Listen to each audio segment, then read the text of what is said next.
dari kelompok 9 yang ingin menggantikan tugas presentasi di kelas. Jadi bikin video sesuai dengan yang disampaikan oleh Bapak dosen. Jadi saya sendiri selaku moderator Rahayu dengan teman saya Sudarmi Arfiana dengan Al-Fajri Harahap, cuman mungkin berhalangan tidak datang, jadi teman kami yang mempresentasikan. Jadi langsung saja di sini kami mereview buku Bumi Quraisy Shihab yang berjudul Islam yang Saya Anut. Jadi menurut pandangan Quraisy Shihab tentang Islam sendiri, di sini langsung saja bagaimana sebenarnya cara pandang atau pemahaman kita terhadap agama, terutama agama Islam. Dalam buku ini menjelaskan tentang bagaimana pandangan seorang penulis tentang agama yang kemudian diartikan atau dirangkum menjadi penjelasan yang sederhana. Karena dari penjelasan buku yang diterbitkan pada tahun 2018 ini, penulis menekankan bahwa sebenarnya mengenai agama atau definisi mengenai agama sendiri itu ada beberapa pendapat, mulai dari pendapat beberapa filsuf seperti filsuf Jerman Immanuel Kant, filsuf Prancis Auguste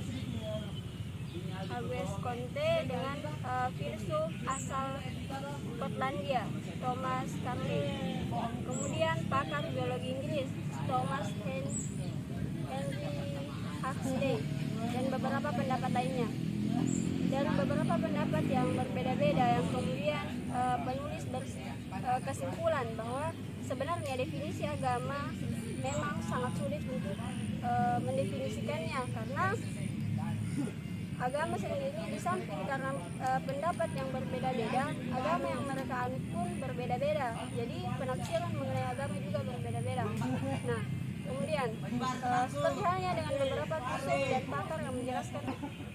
Jadi seperti halnya dengan beberapa filsuf dan pakar yang menjelaskan tentang definisi agama, penulis pun memiliki penafsiran sendiri mengenai agama secara sederhana. Jadi menurut Quraisy Shihab sendiri, ia menyimpulkan mengenai agama secara sederhana. Ia mengatakan bahwa agama adalah hubungan antara ruh manusia dengan kekuatan gaib, yang dia percaya bahwa kemaslahatannya tergantung atau ditentukan oleh kekuatan tersebut, sehingga dia terdorong untuk berhubungan dan menyesuaikan diri dengan apa yang dikehendaki kekuatan tersebut. Jadi artinya bahwa agama atau kehadiran agama sendiri itu memberikan tujuan tuntunan hidup manusia di dunia agar bisa terarah dan memiliki tujuan yang jelas. Walaupun memang agama tidak hanya satu, melainkan banyak agama di dunia, namun ada perbedaan kepercayaan atau keyakinan kita. Kita tidak boleh menyalahkan agama lain demi membenarkan agama kita. Kalau dalam buku ini dijelaskan, namun dari perbedaan kepercayaan atau keyakinan kita, kita tidak boleh menyalahkan agama lain demi membenarkan agama kita.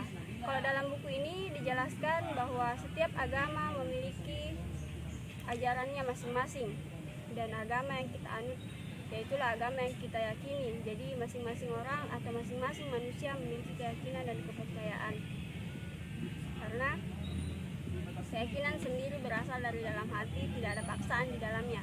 Dan kita hanya perlu saling toleransi, saling memahami antara umat beragama, karena pada dasarnya semua agama juga pasti mengajarkan tentang kebaikan. Jadi selain itu, di dalam buku tersebut menjelaskan tentang definisi manusia yang berbeda-beda.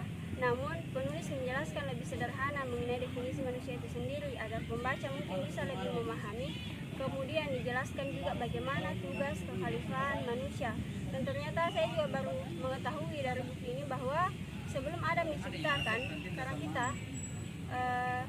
kalau di agama Islam kita tahu ya bahwa manusia pertama itu adalah Adam. Dan di buku ini dijelaskan bahwa sebelum Adam diciptakan ternyata memang Allah sudah merencanakan dan bahkan sudah disampaikan kepada para malaikat bahwa ia akan menciptakan makhluk yakni manusia untuk untuk menjadi khalifah di bumi. Jadi sebelum Adam diciptakan, Allah memang sudah merencanakan hal tersebut. Jadi Adam diciptakan tidak langsung diciptakan begitu saja, tapi ada rencana Allah, kemudian Adam diciptakan. Nah, kemudian dan dijelaskan bahwa sekalipun Adam tidak melakukan pelanggaran dengan memakan buah terlarang, ia akan tetap diutus untuk ke bumi untuk menjadi khalifah. Untuk itu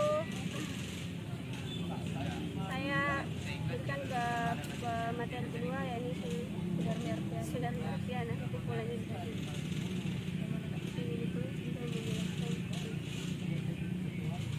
Baik, saya akan melanjutkan materinya. Penulis juga menjelaskan bagaimana kedudukan manusia dalam pandangan Islam.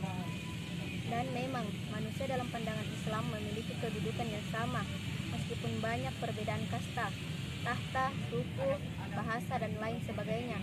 Namun Islam Allah memandang kita sama, tidak ada perbedaan sekalipun. Itulah mungkin kenapa Allah melarang dan sangat tidak menyukai orang yang sombong, karena kembali lagi bahwa kita memiliki kedudukan yang sama di hadapan Allah. Dengan demikian, Allah juga tidak hanya menciptakan manusia saja, karena setelahnya Allah tidak mungkin membiarkan kita sebagai manusia hidup sengsara dan tidak berguna di bumi, dan bahkan tidak tahu diri. Maka dari itu Allah memberikan petunjuk jalan yang benar melalui Al-Quran dan peraturan-peraturan yang dibuat oleh Allah dan agama Islam khususnya, agar supaya kita bisa memanfaatkan isi bumi dan bahkan bisa memaslahatkan diri kita sendiri dengan orang lain. Quraisy Shihab dalam bukunya di halaman 103 juga menjelaskan tentang arti dari Islam sendiri, bahwa kata Islam itu terambil dari kata slim yang antara lain berarti damai, penyerahan diri, dan dari kata damai itu tercermin bahwa agama itu mendambakan kedamaian dalam pribadi dan masyarakat, baik lahir maupun batin. Pemeluknya berusaha meraih kedamaian lahir dan batin itu untuk dirinya dan mempersembahkannya kepada pihak lain, sebagaimana dikandung sapaan yang disampaikan kepada siapapun. Assalamualaikum warahmatullahi wabarakatuh. Semoga keselamatan atau kedamaian selalu terlimpah kepada Anda, disertai dengan rahmat dan keberkahannya. Itu salah satu kutipan pernyataan atau pendapat sang penulis dalam bukunya mengenai Islam dan maknanya untuk setiap pemeluknya. Selain itu, dalam bukunya juga dituliskan bahwa agama Samawi, Yahudi, Nasrani, dan Islam itu adalah agama selanjutnya dari ajaran Nabi Ibrahim, yang sumbernya adalah dari ajaran Nabi Nuh alaihissalam.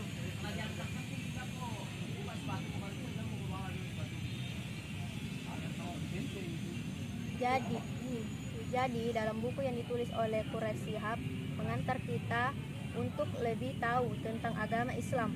Sejarah sederhana juga dapat menyimpulkan arti dari agama itu sendiri dengan melihat beberapa pendapat yang ada. Quraisy Shihab hanya menerangkan secara sederhana agar kita tidak bingung dengan berbagai pendapat yang berbeda-beda. Dan yang saya dapat dan saya pahami dalam tulisan buku ini adalah bahwa Islam adalah agama yang sederhana. Dalam Islam ini semua dirangkum menjadi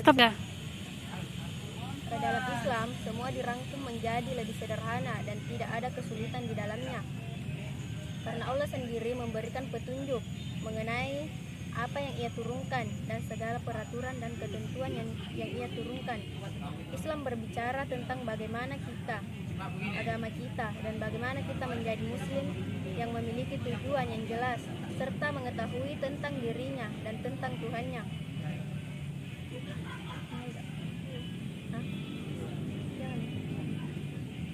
Baik, itu saja yang sempat saya sampaikan. Saya kembalikan ke moderator. Jadi itulah tadi kurang lebih materi yang kami sampaikan.